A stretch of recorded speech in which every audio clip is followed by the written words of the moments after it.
There has to be some common sense. Yes, sir. They have the car stopped at 10th and Ranch, Michael Byler. We still don't know who pulled the trigger.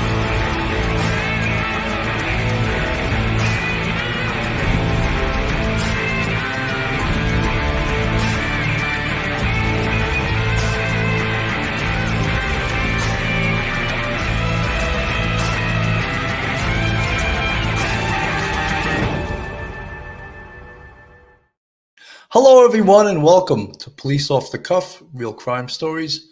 I'm your host, retired NYPD Sergeant Bill Cannon, a 27-year veteran of the NYPD. You see I'm all buffed out today. I went to a racket yesterday in Florida. That's all I'll tell you. It was in Florida, and I ran into some people that I had worked with 30 years ago and some great people that I worked with, and it was a real uplifting experience. And when you think about the fraternity that is police work, it's just an incredible thing. I'll put a few pictures on the screen from yesterday, and all the way to the left is retired NYPD Lieutenant Dan Nicholson, and in the middle is retired two-star Chief Vinnie Coogan, who was my commanding officer of the 2-4 squad when I was there as a sergeant in the robbery unit. And so it was great to see both of them. You see, they actually brought up NYPD RMPs, radio motor patrol cars, really buffed out. That's Stevie DeShavi, and if you probably recognize him because he's on the TV show, The Dead Files. He's one of the stars of that TV show. He also happened to be in my team in Manhattan North Homicide Squad in the A-team, and he was an outstanding detective, good guy, and what a personality, and that's why he's been on a TV show now for 15 seasons. And right here is a retired NYPD Captain Joe Lisi, who's probably the most successful NYPD actor in the history of the NYPD. He's done over 100 movies, TV shows. He was in The Sopranos. He was in Goodfellas. I can't even count all the movies he was in. And what an accomplished guy. And the greatest remark he said to me, he goes, I made more money playing a captain for one episode on a TV series than I made as a real captain for a whole year on the NYPD. I thought that was pretty funny. Yeah. So anyway, I know a lot of you guys asked how that was yesterday. It was fantastic. It's like going back into, when you meet friends, it doesn't matter that you haven't seen them in years. You just pick up where you left off. And it's like so great to see people that when you think about it, here's a profession where you risked your life with people, and then that same night you go home. But that always stays with you. Those experiences and the fact that people had your back, it stays with you forever. And that's policing. That's what being on the NYPD and the greatest police department in the world was like. And when we get together, it's just a great, great experience. And seeing people that, I know I'm getting redundant that I haven't seen in years, but it was a great, great experience. So, folks, let's get back to what we're going to talk about tonight. The whole Bryan Kohberger thing. I mean, obviously, this gag order has put a sort of just a stop on new information. So, is the information that we're getting? A lot of information is coming from News Nation and Ashley Banfield. Now, can we trust that information? Is that information vetted? I know she talks about she has two sources who she can't name, obviously because of the court order, the gag order. So are these two sources she has, are they reliable? What are they? Can we count on them? I don't know. So usually when we cover things, we like to know that it was vetted by the police, who are the arbiters of what's true in this investigation. However, since now there's a gag order, there's no new information coming out from law enforcement sources, then information potentially could be coming from other areas. And that's what I'm not relying on. I'm going to vet that information by saying to you, qualifying it, that it may not be true. We have to verify this. But one of the things, and of course, Banfield reported on this yesterday, was that, and I don't know if the termination letter she reads on the air, which I'll play some of it later on. In September and October, Bryan Kohberger was in a lot of trouble at Washington State University because of his behavior in the classroom. And it's been mentioned that he graded women much more harshly than he did males, which is like an indication that he's got a problem. He absolutely has a problem. They didn't talk about all of his aberrant behavior, but obviously he had behavior in the classroom that raised some flags. Students must have went to the administration and they complained about him. Now, September he was spoken to, October he was spoken to. We know November 13th is when the quadruple murders happened of Ethan Chapin, Zaina Canodal, Kaylee Gonzalez, and Madison Mogan. And, saying their names actually is painful. And it's painful for all of us that this even happened. But now that they have someone under arrest, it's always good. And I mentioned in numerous shows, they got to look at the Purpology, the study of the perp, the background of the perp. And that's what this is. This is looking into the background of the perp, digging far into his background. What happened that may have caused him to go off the rails? I mean, obviously had some issues. He had a lot of the personality traits, and said by many people, of a serial killer. And if they discover that he did do another murder, then he is a serial killer. By definition, a serial killer is two separate incidents with time in between. If they discover another murder that he did, he instantly becomes a serial killer. Now he's a mass killer, he's being charged with he's innocent till proven guilty.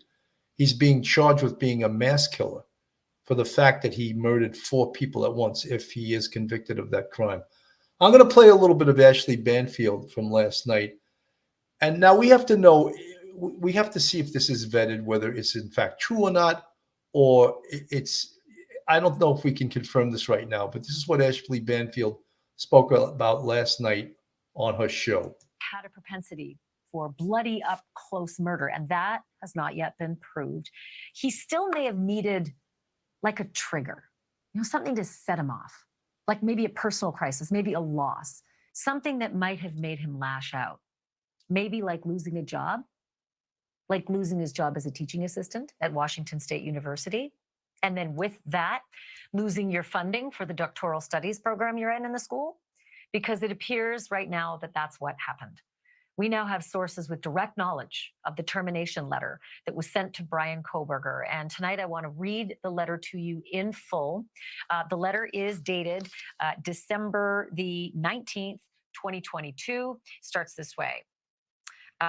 Mr. Kohberger, I am writing this letter to formally inform you of the termination of your teaching assistantship with the Department of Criminal Justice and Criminology effective December 31st, 2022.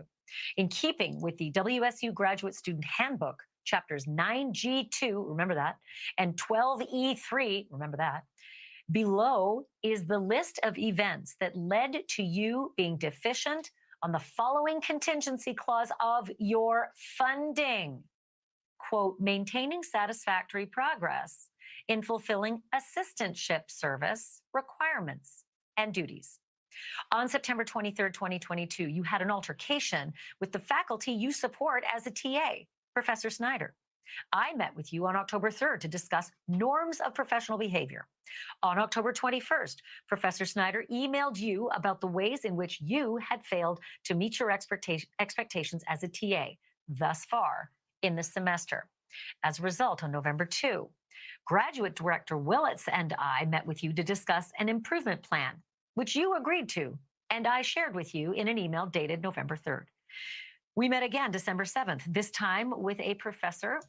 Now, folks, when things like this happen to someone who in their employment, what you can see the employer is doing is documenting every single thing that occurs in case they have to pull the trigger and fire this person, which in fact appears to be what had occurred. Now, most people, obviously, if they lose a job, they're not going to strike out and kill 4 people. But Bryan Kohberger obviously had some deep-seated issues that something like this could it or could it not be a trigger to him have acted out and commit the horrific crime in which he's accused. So these are some of the questions that we were asking right now. Professor Snyder, as well as Dr. Willits and I, to discuss your progress on the improvement plan. While not perfect, we agreed there was progress. On December 9th, there was another altercation with Professor Snyder, in which it became apparent that you had not made progress regarding professionalism, and about which I wrote to you on December 11th requesting a meeting. We met on December 19th when I informed you of your termination as a TA for spring semester. So, folks, all of the teaching assistant position was all connected also with him studying for his PhD, and the funding, the scholarship he would get to study for his PhD. Probably the housing was covered under this teaching assistant agreement. So his whole world would have collapsed, in essence, when he was terminated on December 19th. But remember, these murders occurred on November 13th. So he was living through all of this post this quadruple murder. So how was he was acting poorly before this. He wasn't living up to the standards of the school. He was not doing what he was told, basically, in this program. How was he acting afterwards, I wonder? After he was terminated, at some point he left the school and headed back towards Pennsylvania. But he did go back into the classroom after November 13th. So was this, they mentioned that in September he had gotten in trouble. In October, he basically kicked it up, but there was no signs of improvement. So they had to take action. So there's that. And we dug into the WSU Undergraduate Student Handbook, and we learned something that those two chapters, 9G2 to start with, that is the protocol for termination mid-semester or before the end of a period stipulated in a current offer letter. And that other one, 12E3, covers graduate and professional student complaint and grievance procedures. All very interesting. Joining me now, Jennifer Coffendorfer. She's a former FBI special agent. She's been following this case since the beginning. Jennifer, I'm so fascinated by the dating on this. Now, we don't know who the author of the letter is. We heard certain names that were quoted in that letter. We don't know who wrote the letter. It just refers to as I. But the dates on it are, significant because we knew that he had a meeting coming up on January 19th. He could have been doing that by Zoom as he was crossing country. But it almost sounded like he didn't see this coming. He didn't see the firing coming. Yeah, I would agree. I mean, certainly by these dates, though, he knows there is something going awry with his position and would certainly be concerned if these allegations are true. Folks, I think what really that they're trying to say is that he had big time issues. And even though with his undergraduate degrees, his bachelor's degree, his master's degree, he was able to get through school and do his work and, basically apply for a doctoral program far away from where he lived in Pennsylvania. How was he able to get through the interviews in order to be admitted to the doctoral program? Did they not do a deep dive into his background? Lee Perry, thank you for the $4.99 super sticker, very much appreciated. Did they do a deep dive? I guess they didn't. They didn't look into his background. And I'm not saying that even if they had, he wouldn't have gotten accepted, but it became apparent that he had issues. We talk about issues, right?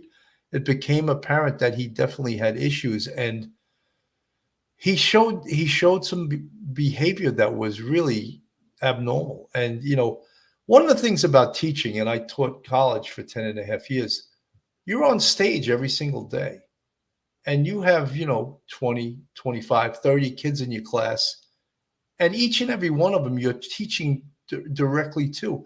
And if there's something about you or something you say or do they don't like, they go and talk to people about it. They go report you, or it becomes chatter on the college campus.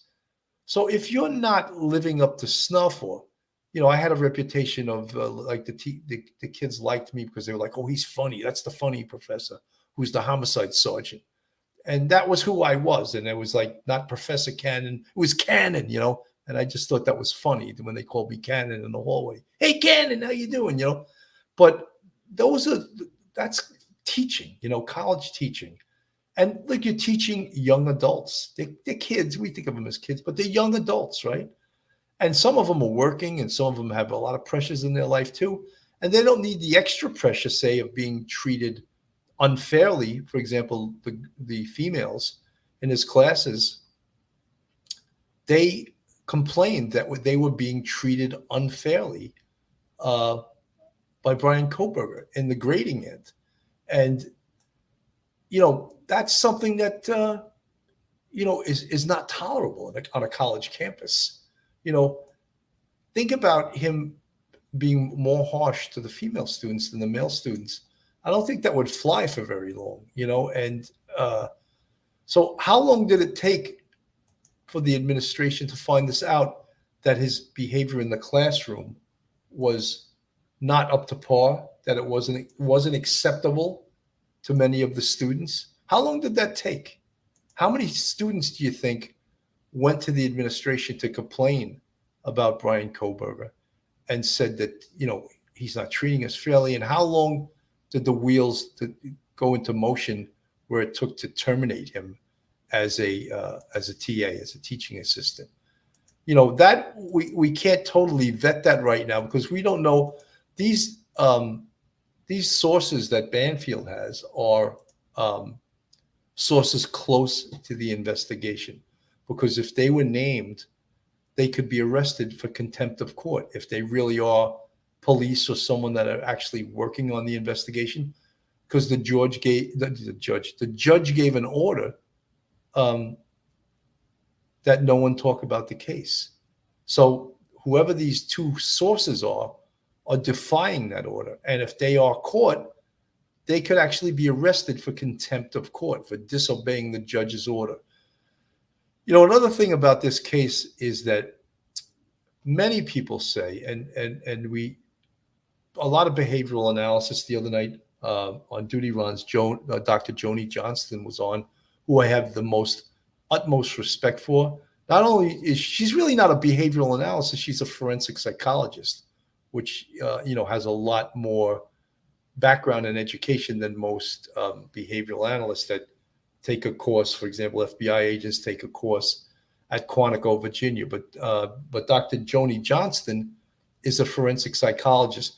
Forensic really means, people misinterpret the word forensic. It actually means that the science you're applying is going to be used in a court of law to prove a case. That's a forensic psychologist. So at some point, your education, your talents, everything you know is going to be used in a court of law to prove or disprove. We had a conversation the other night, and I had voiced my opinion that I felt that a lot of this behavioral analysis is more important after the fact than before the fact.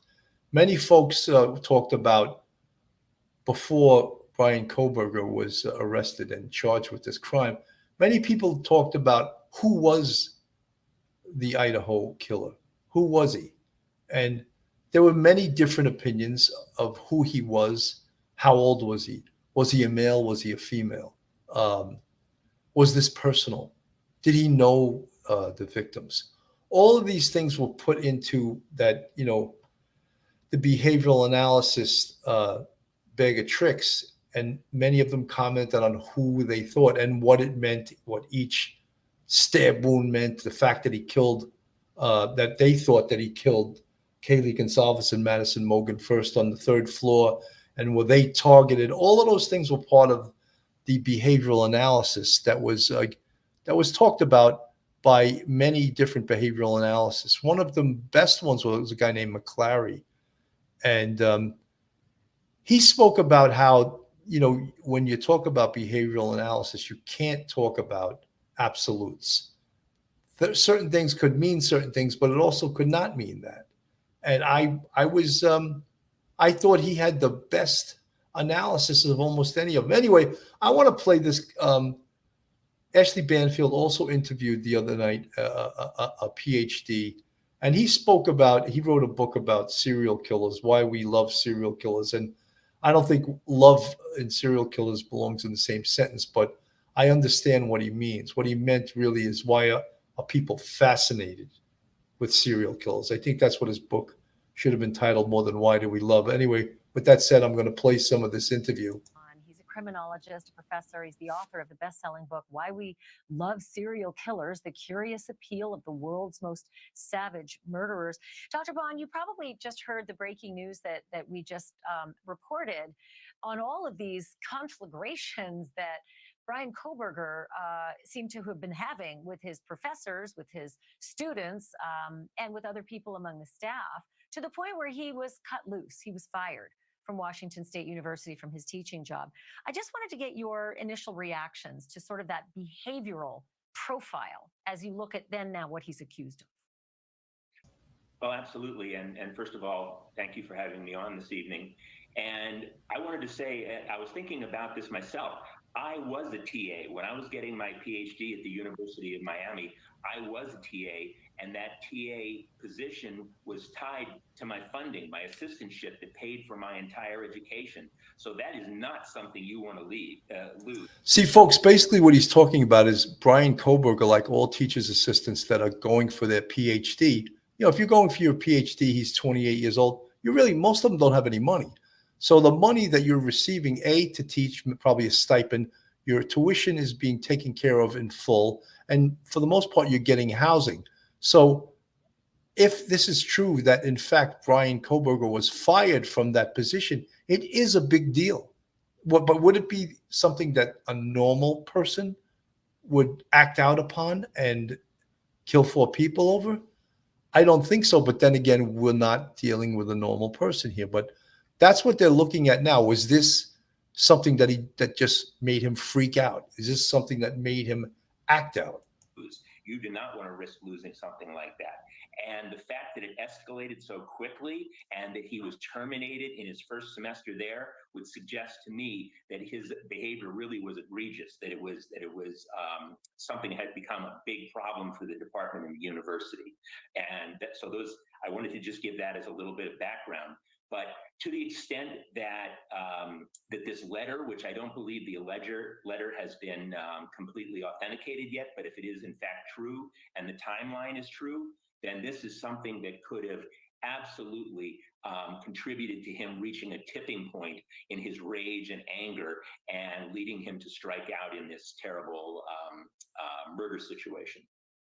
Yeah, we don't have our hands on the letter yet, but we've had the essence of it authenticated by a source close to the investigation, and that's the next best thing without actually getting. You know, folks, all of us we want to know who is and who are these sources close to the investigation, because I don't know if we all trust this 100%. A source close to the investigation, unvetted, and again, if this source close to the investigation is giving is giving information to the press, then they're violating the law and they could be arrested for that. So what is their motivation in doing this? That's a big question too. What's the motivation for someone to violate a court order and to give information to the press? I would want to know that before we go ahead and just say, oh, this is vetted information. Your hands on a copy of the termination letter. And obviously, you know, when it comes to those kinds of, you know, staff and policy, you know, obviously administrative staff policies, employment records are pretty private. It's hard to get your hands on those things.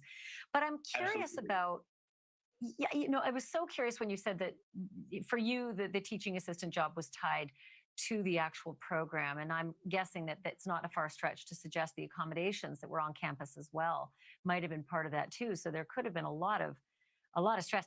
What I can't understand is the utter bravado that it would take if all of that was on the line and you're getting warning after warning and a helping hand to try to work through your problems. What kind of personality do you think this is that would literally thumb his nose at the authority that hold his future in their hands? great question. And this crime that he committed is actually a mass murder. But I've been saying for some time now that the more that we learn about him, his development and his progression seems more similar to a serial killer. And I've studied serial killers extensively for some time. And so this didn't just happen, Ashley. I think that he was evolving, developing over a period of time. And he reached a tipping point where he simply couldn't take it anymore. And he had to act out on his fantasy of killing. And so something like this, where the rug had been pulled out from under him, his funding, his home, as you said, which I do believe was probably tied to his assistantship and his TA position, it could have just pushed him over the edge to the point that he had to act out. And because the escalation was already there. As you said, he was in trouble by September, by October. The murders took place in November, but he already knew that he was in deep trouble by then. Well, he still has the presumption of innocence, and these are allegations against him until they're proven in a court of law. So at this point, he is an accused quadruple murderer. I'm still just so astounded by the sexism and the allegations that he was grading the women differently than the men, and that to me would be a big, red flag for those teachers, or should have been, and perhaps they did catch it very quickly as they started right in September. Can't thank you enough. So just so enlightening, Dr. Bond. Thank you, appreciate it. So, folks, there's another person, another PhD who's a criminologist that had mentioned the fact that he believes that Bryan Kohberger has many of the traits of a serial killer. And that's been, he's not the only one who has said that. This has been mentioned many times before. And when you think about it, all we have to hear is that that he committed one other murder, and he's an instant serial killer. Now he's a mass killer. But we talked about, even with Dr. Joni Johnson the other night on Duty Run show, about, putting a square peg in a round hole, and everyone wants to see that the person has all the traits of a serial killer. And then we came up with that dog that was killed and skinned. Do we know if Bryan Kohberger did that? We don't know. But if he did do that, wouldn't a lot of us say he's a serial killer? That's a trait of a serial killer. How about taking trophies from the scene, or souvenirs, they call them? Don't forget, the police did a search warrant on his campus apartment, and they did a search warrant on his parents' home. Might they have recovered property belonging to the victims at those locations? That would be commonly called a trophy in the world of serial murderer, or even any murderer, taking to relive the thrill of what it was like to kill somebody. And that's what a trophy is. And so we don't know. He has a lot of the traits, even according to this professor that Ashley Banfield just interviewed. Urban infidel. I wonder if BK brought a GoPro camera with him that night. I don't know. They may have recovered something like that if he did. What I think many of us are very interested in is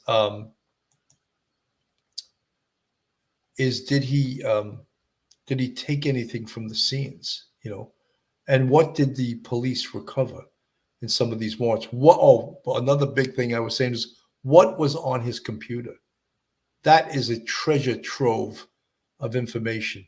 The computer that was in his apartment from the Washington State, off the Washington State University campus. What was on that? That potentially could have so much unbelievable information, smoking gun information, as they call it. So that I'm concerned with, because all of those things we haven't heard about. We haven't heard any of that yet. Okie dokie 7, QQQ with Idaho's DNA criminal collection laws. Can he even search for his DNA at other areas? I know his DNA was left at the crime scene and likely put through CODIS, but back to the Idaho DNA laws. I'm unaware of exactly how the Idaho DNA laws differ from any other state, okie dokie. But But if they recover DNA, it absolutely can be compared, can be submitted to CODIS. And then through there, as we spoke about numerous times on this show, the FBI there are two categories of DNA in CODIS. One is known offender DNA, and the other is forensic DNA. And you may ask, what is forensic DNA?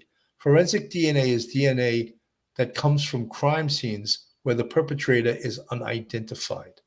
So that's what we'd be looking for potentially in any other murders that Bryan Kohberger may have committed, comparing crime scene DNA of other murders, other crimes with Bryan Kohberger's DNA. And if they get a hit on that, he could, potentially again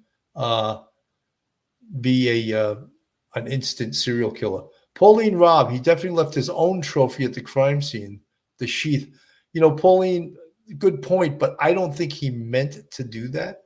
That is at least one of the pieces of evidence that was very, very important in identifying him. The other, of course, was the Hyundai, the white Hyundai vehicle that was seen at least 3 times that night on camera and identified. And then, of course, put out, an alarm was put out on that car, and the Washington State University police identified the person that owned that car as Bryan Kohberger. And then don't forget also, he changed the plates on that car, didn't he?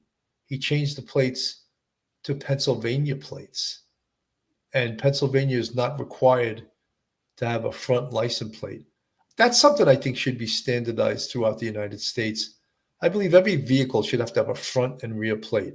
I mean, when you think about all the license plate cameras, license plate readers, almost every jurisdiction these days has red light cameras. They're trying to nail you for going through a red light, speed cameras. If you just have a rear camera, is it as effective?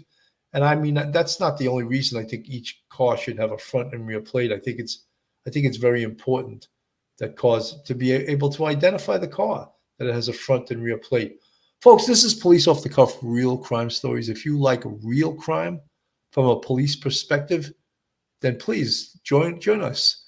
Go on our YouTube channel, hit that thumbs up, ring that bell, and recommend us to your friends, to your family. Give us that thumbs up, and we'd be thrilled to have you.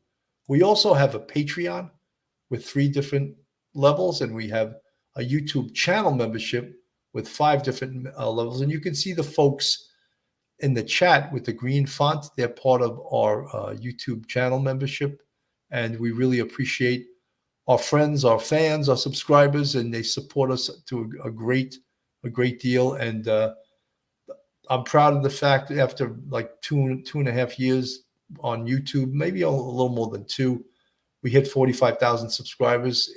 I'm proud of that. We worked really hard to get there, and we're always trying to build up our channel to get new subscribers, new points of view, new people that listen to the Police Off the Cuff family, and I appreciate all you guys. One of the other things that they're working on right now in Pennsylvania is whether or not Bryan Kohberger perhaps committed a murder in Pennsylvania. And they're looking at old cases, cold cases, to determine if there's a possibility of that. Now his DNA, of course, is in CODIS, so they have something to work with. Let's play a little bit of this. University of Idaho students lived in the Northwest for only a few months. He spent most of his years on the East Coast. So that's where Chris Ingalls from our sister station in Seattle went. He uncovered new information about how police and prosecutors in Pennsylvania are. Are you sick of having issues with your webinars, wasting tons of time on troubleshooting with attendees?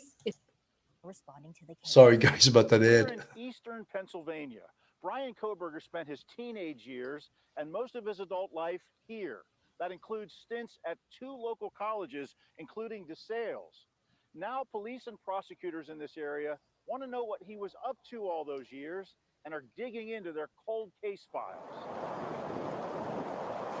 Just outside the open wilderness and resort towns of the Pocono Mountains lies a neighborhood called the Birches. It's just a very quiet community. These are the streets an accused killer once roamed as a teenager. I've definitely seen it on TV. Who hasn't? Now, Lynn Klein and others in the Pennsylvania communities where Bryan Kohberger lived until last year want to know if he could have committed any crimes before he was charged with the murders at the University of Idaho. Because anybody or any family that's been harmed or done wrong to deserves to know the truth.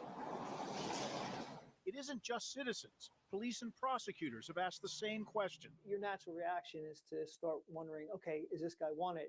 Is his name out there? Did he do anything here in Northampton County? Terry Houck. Terrence Houck is district attorney of Northampton County and leads an office of more than 20 prosecutors and a half dozen detectives. It's here at Northampton Community College where Bryan Kohberger took his first courses in higher education, graduating here in 2018. After Kohberger's arrest for the Idaho murders, Northampton County's district attorney ordered a review of unsolved cases in his county. We have a crime information center that compiles information of people's description, size, weight, height, method of operation, things of that nature. Obviously, you wonder whether or not there was any criminality that he committed here in Lehigh County or in the environs. Jim Martin, district attorney of the neighboring county, Lehigh, also ordered a review of unsolved cases. You know, folks, just to mention, of course, he lives in Pennsylvania. Some of these counties are looking at him. When we talked about, and deeply, and I meant that I coined that phrase, Purpology, and that's a study of the perp, deep background, look into his background. Where did he travel? Did he ever go outside the country? Did he ever go to Europe? Did he ever travel down south? Did he travel? Obviously, he traveled west. He went to Washington State University. All of that, you need to take a deep dive into that and to see and to talk to all these jurisdictions. A teletype message to every police department in this country, letting them know what you have. And MO, someone mentioned MO. And if you're not familiar with that, folks, it's modus operandi. It's a Latin word, and it means method of operation. And usually criminals that commit crimes like to commit them the same way with little or no deviation.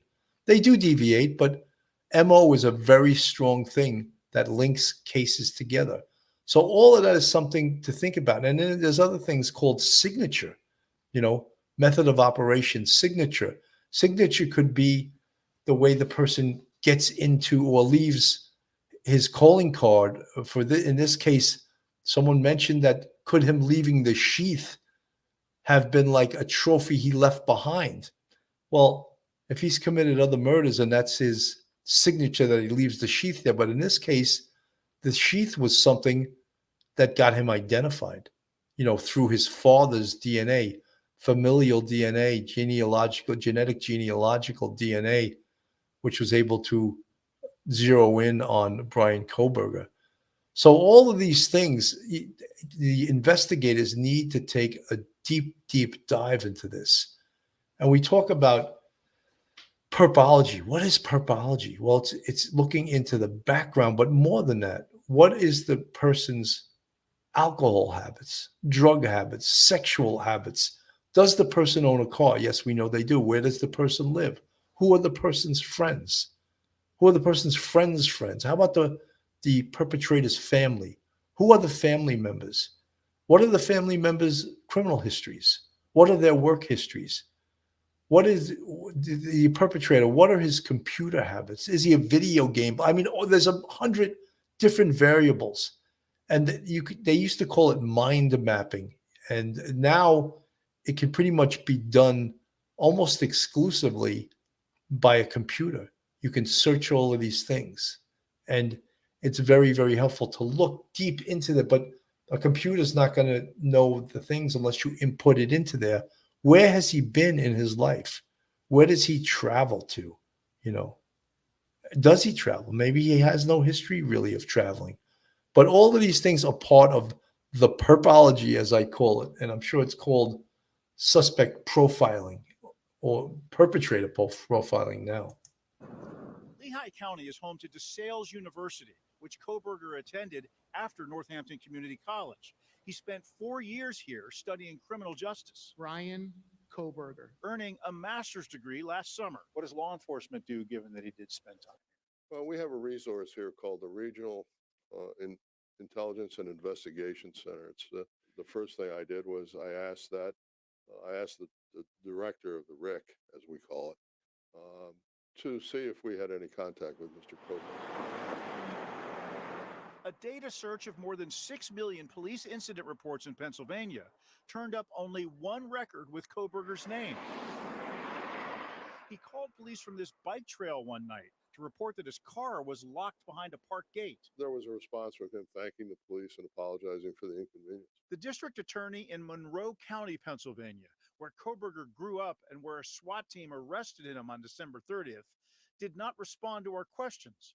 But in Northampton and Lehigh counties, both district attorneys say their investigations have found no links to Kohberger and any unsolved cases. So we have no unsolved homicides that in any way meet the modus operandi of this event out in Idaho. There was nothing been brought to my attention. In fact, nothing with respect to Kohberger has come about in our investigations of cold cases or unsolved cases to this point. And that should be some relief to a community that's been stunned and saddened by the murders of 4 college students 2,500 miles away. It's a little close to home. You just don't expect it. So prosecutors say the bottom line is there's no evidence that Kohberger committed any crimes here in Pennsylvania. In Center Valley, Pennsylvania, Chris Ingalls, King 5 News. Interesting, folks, that, but at least that the police, the FBI, they're following up on it, and they're taking a deep dive into the potentiality that he's done other crimes, that it doesn't have to be in Pennsylvania, but that's a good start because that's where he was from. That's where he lived most of his life. But how about even outside the state of Washington or the states that adjoin the state of Washington and Idaho? Teletype message is the easiest way to all police departments to determine whether they have anything that fits this MO. Look, this case has been since November 13th, it's been an internationally known case. So obviously, I think that many police departments, if not all across the United States, know about this case. Whether or not it spurred any of them on to actually look into it to see if they have any cases that fit this MO, that fit this. It's a unique MO, obviously. The knife point murder of 4 people with a K-bar knife. I mean, it's a unique modus operandi. No forced entry into a house, stalking the house, reconning the house. All of that is part of modus operandi, right? 12 times he reconned the house. Probably got in, probably knew that sliding glass door was unlocked. Just simply slid the door open. So all of those things are part of modus operandi. Interesting, right? Interesting how that's figured out. I want to play a little bit of earlier on this case when an FBI profilers were talking about this case. And because I think it is interesting that, when we didn't know or when there was no arrest in this case, this person could have been anyone, right? So it was interesting to hear the profilers talk, even though as I've said a lot of times, I don't have a ton of faith in it, but I think it's still interesting to listen to. Let me get it up on the screen here. Take a look at this. It's a survey Kohberger posted online as part of an undergraduate research project. Now, part of the introduction reads, quote, "I'm inviting you to participate in a research project that seeks to understand how emotions and psychological traits influence decision-making when committing a crime."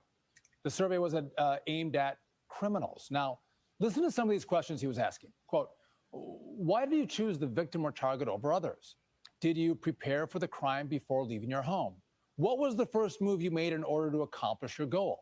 After arriving, what steps did you take prior to locating the victim or target? Is this something that Kohberger wanted for a academic report, or is this something he wanted for his own information to figure out the best way to commit a crime and how criminals could almost give him advice on how to do it? I think that's what made this survey, if you will, interesting, that he seemed to be digging into the minds of criminals, and not for an academic research project, but perhaps for his own criminal mind. Target. How did you leave the scene? Sounds a little odd to me. But let's go to FBI retired criminal profiler and author of Journey to the Center of the Mind, James Fitzgerald, for his expert opinion. James, listen, I read some of these questions that Kohberger had in his undergraduate research project. What do you make of that in light of his arrest today?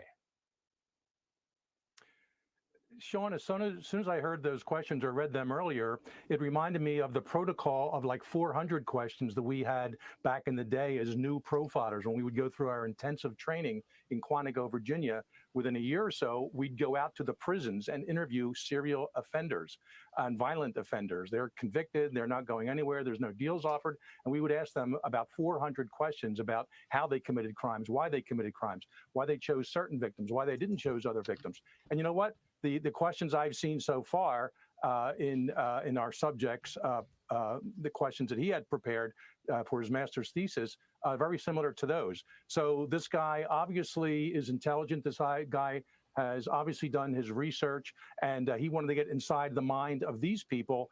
But at the same time, perhaps he wasn't getting all the answers from them himself. So he had to do it himself, commit this type of a crime to truly answer those questions. And what a heinous way to go about doing your research in this regard. But it begs the question, was he doing this for his thesis or research project, or was he actually doing, opera research to make sure he could better commit his crime when he chose to do it?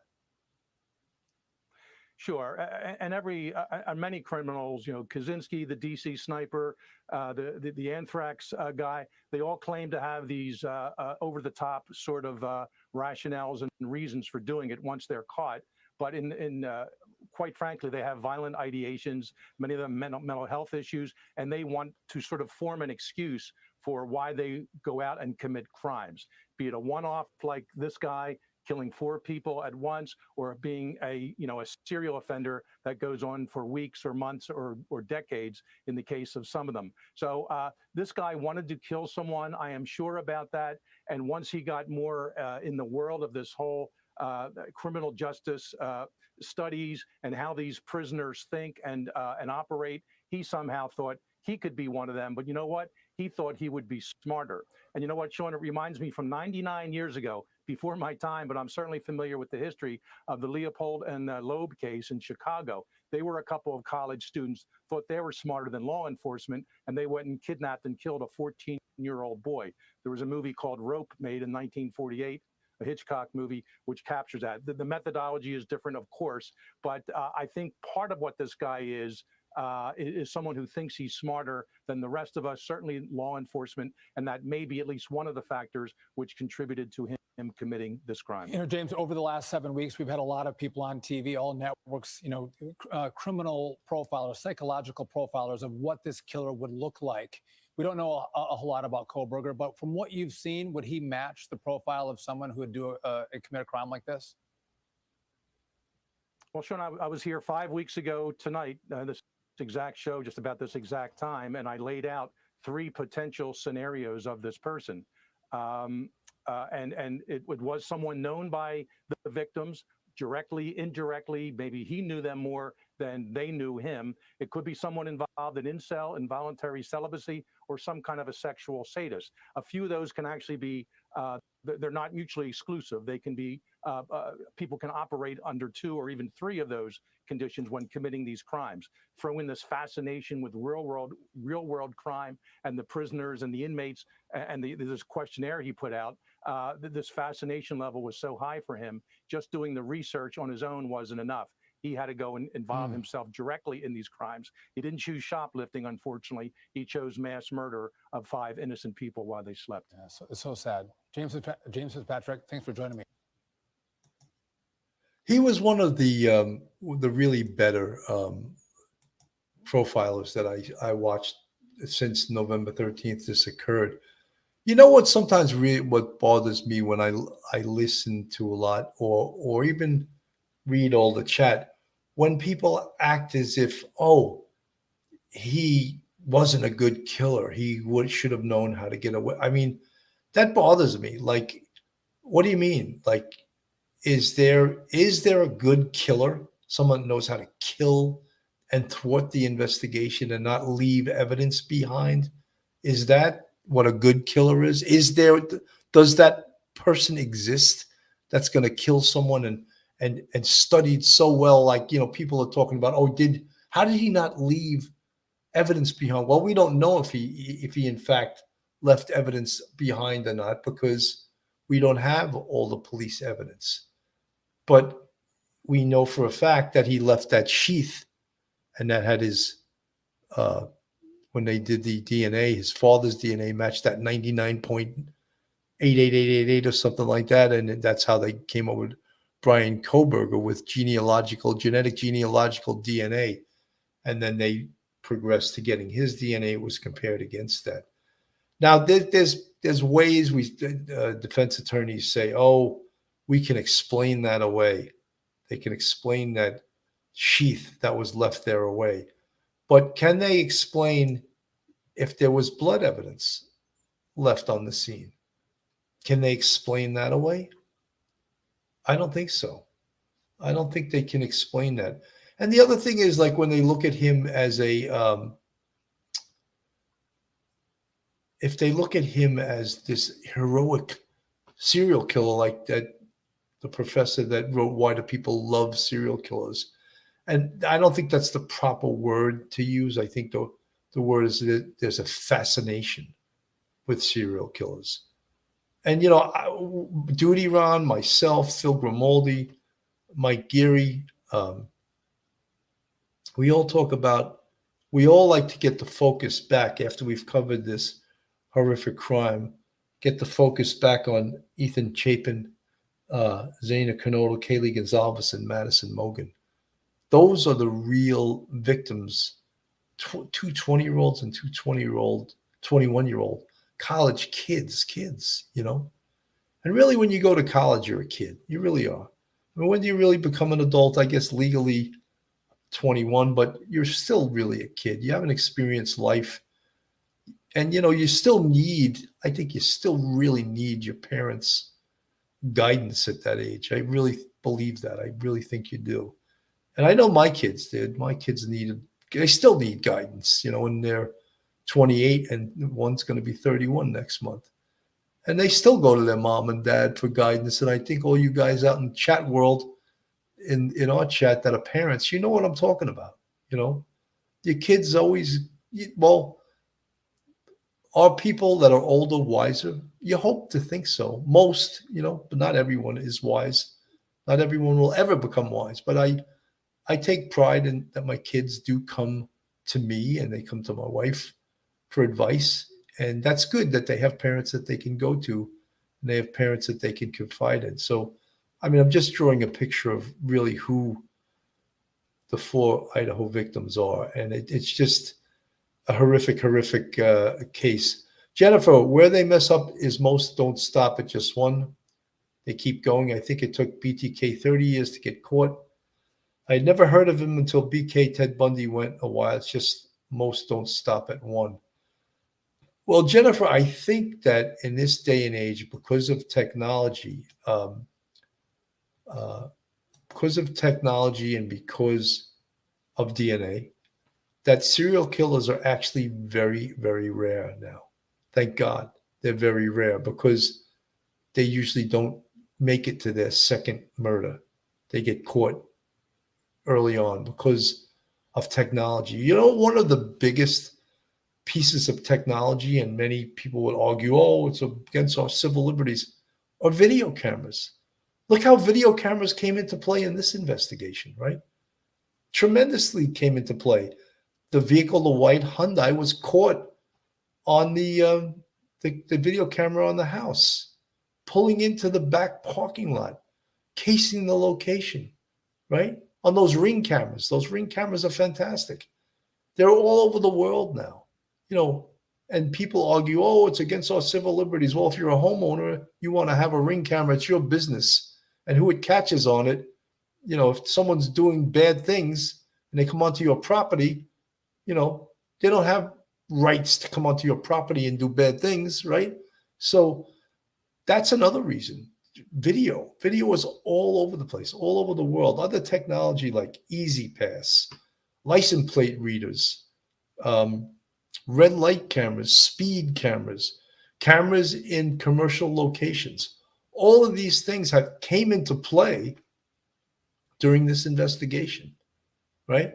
And we don't even know 1/100th of the evidence that the police have in this case. Urban Infidel, there was a great book called Sons of Cain that talks about the golden age of serial killers and how things have evolved since that cluster of serial killers in history. I'm not, I guess, well, in a way, it's interesting, but yet I view serial killers as horrific people. Some of the worst, John Wayne Gacy, that was killing and assaulting little kids. Ted Bundy, all of these horrific serial killers, the son of Sam in New York, that was back in the 70s, who was going into lovers' lanes with a 44 caliber bulldog revolver and shooting people that were having sex. Do you think there was a sexual component to that? Yeah, I think so. And he killed and maimed people by shooting them. A 44 caliber handgun is extremely powerful handgun. And it took, back then, we didn't have the technology that we have now. And what actually led to capturing the son of Sam was a parking ticket written on his car. And that was one of the things that led to his capture. So, incredible. And as I said, it's rare. Serial killers are rare now. And thank God, because we have so much more technology to capture them much quicker. Folks, if you're looking for an attorney in the New York City area, New York metropolitan area, then Joe Murray is your man. He's a retired NYPD police officer, and he's an outstanding defense attorney. He's a big supporter of Police Off the Cuff Real Crime Stories. You can reach Joe on his cell at 718-514-3855. You can email him at joe@jmurray-law.com. His website is jmurray-law.com. I used to get Joe to come on the show a lot, but his law practice is so busy that he's not as available as he once was. So it's, the other night I was on duty, Ron's, and we spoke with Dr. Joni Johnson. I want to play a little bit of what she had to say. And Duty Ron asked her a question, and she's a fantastic person, a fantastic forensic psychologist. Let me share the screen with her now, and we'll get this up there.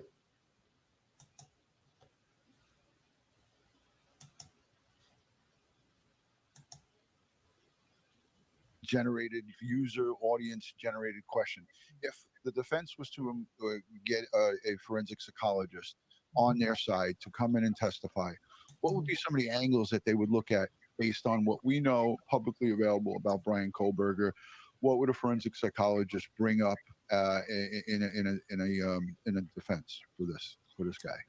Okay, so you're talking the defense guy. So I think number one, I think it would be most effective in the penalty phase as opposed to the prosecution phase, because it's hard for me to think of any defense you could have. There's no indication that there's any kind of insanity plea. Idaho doesn't even allow that, so that's out of the table anyway. But even if it was allowed, he himself has said, I'm not mentally ill. There's no indication of that at all. So I don't know how it would be helpful to him at all, again, in the actual guilt phase of the trial. Right. I think if you're looking at it from a penalty phase, a lot of the things that you've already talked about, you're going to have people coming in talking about his history of bullying, talking about his depression as a teenager, talking about the stress he was under around the time of the offense, how he struggled socially. I mean, all those things, you're going to try to find somebody to tell this person's life story in a way that's going to, try as much as possible, which is an enormous challenge and often does not work, that this person is salvageable in terms of maybe he can be productive in prison, and also that maybe he should be in prison for life. Yeah, so that makes, I mean, you answered a lot of the questions of people in the audience and folks that are just following this. When would some angle of this sort be employed? And it would happen towards the penalty phase.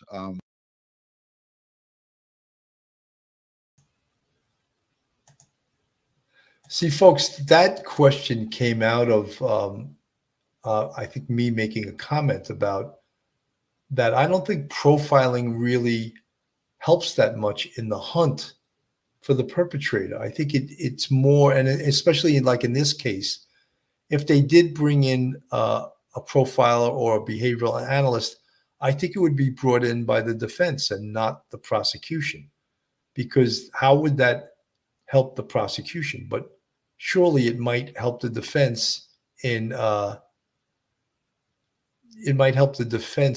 maybe feeling sympathy for the perpetrator in this. But it's surely, I don't believe it would help. It could help at all with the prosecution. Roe Ventures LLC, BK carried his cell phone turned on and off, that came back with phone on, either thinking about sheath or adrenaline rush to see cops swarm the house. An 8-hour from DM, not doing nothing.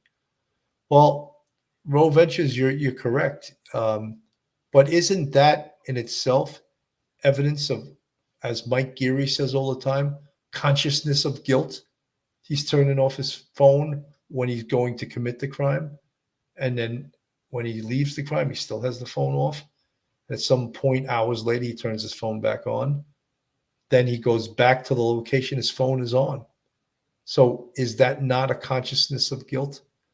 So, folks, we're going to stay with this case, and when the new information comes out, we'll surely bring you the latest up to date. I don't know if, in fact, this letter that Ashley Banfield is saying is a true letter of his termination, but I think it's important to look at the potentiality of what could have pushed him over the edge to the point that he killed 4 innocent students. And again, I just like to say we pray for the souls and for the families of Ethan Chapin, Zaina Knodel, Kaylee Gonzalez, and Madison Mogan. And we always like to mention them. And whether you believe in prayer or not, if you don't, give them good thoughts to their family and to the lost souls of these poor student victims. Folks, thank you so much for tuning in tonight. It's the first time in a long time I flew solo.